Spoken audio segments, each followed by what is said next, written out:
At Thanksgiving, my sister discovered I had $12 million, and my family demanded I give it to her, claiming she deserved it more.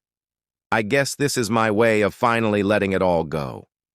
I'm 38. My younger sister Rachel is 35, and for as long as I can remember, she has been the center of our family's universe. When we were kids, it started with her health.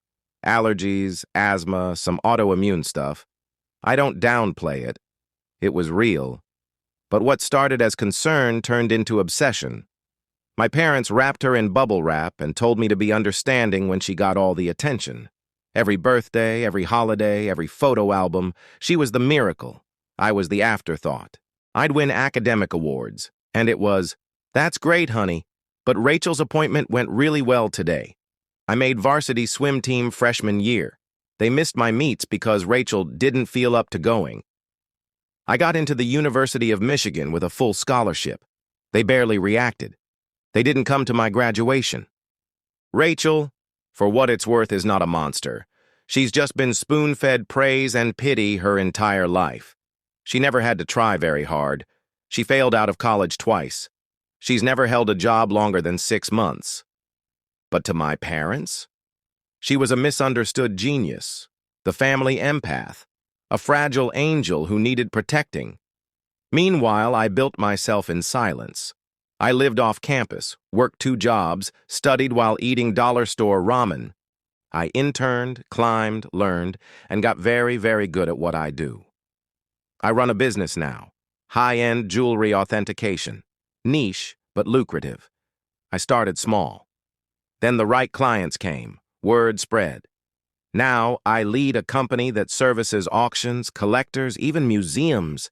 I have no debt. I own multiple properties. I'm worth over $12 million last I checked. They don't know any of this. At least they didn't.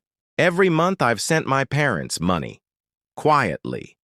They always assumed it was a stretch for me because Sarah's work isn't very stable, right? I let them believe that. I didn't need their praise. I just wanted to help. Every time Rachel fell on hard times, I covered her rent, paid for her therapy, sent her groceries.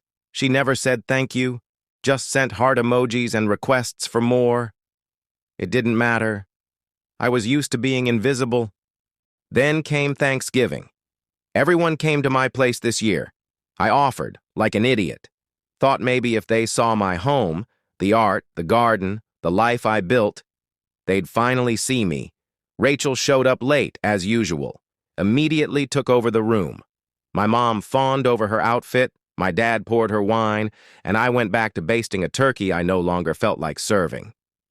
At some point, I left my laptop open in the kitchen. Stupid mistake. I'd been reviewing a quarterly report.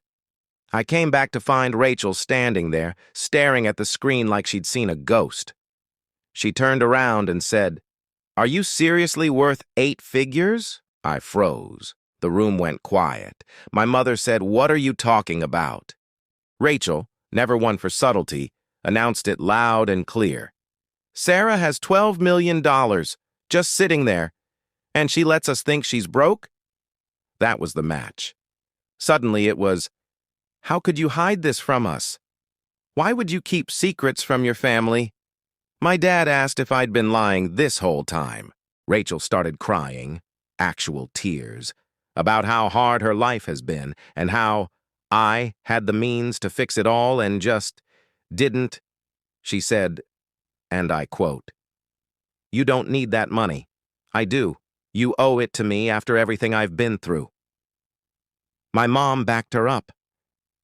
"She's had such a hard life, Sarah. You've always been strong. Can't you just help your sister?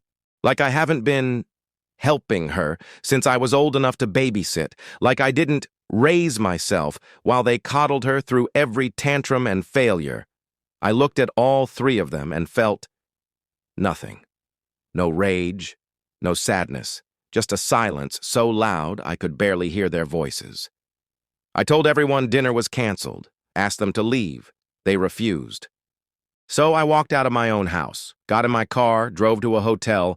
I let the house sit full of uneaten food and entitled screaming. The next day, I froze all financial support. New bank accounts. Changed my number, blocked every one of them, told my assistant to screen all emails and forward anything legal. Rachel tried to go nuclear on social media, painted me as a heartless witch who abandoned her family. That backfired fast when mutual friends chimed in about how long I've been supporting her. Then the threats came. They tried to guilt me, then begged, then threatened legal action. For what? I have no idea. I sent one final message through a lawyer. Any further contact will result in a restraining order. Do not test me. It's been 7 months. I sleep better. My business is thriving. I wake up in my sunlit home, brew my $40 coffee, and walk barefoot on heated tile floors, knowing not a single cent of it is owed to anyone who never saw me as a person. They called me selfish, cold, unforgiving. But here's what they'll never get. Boundaries feel cruel to the people who benefited from your lack of them. So no, Rachel, you don't deserve my money. You had a whole family built around you. I built myself out of scraps and silence. And I don't owe you a damn thing.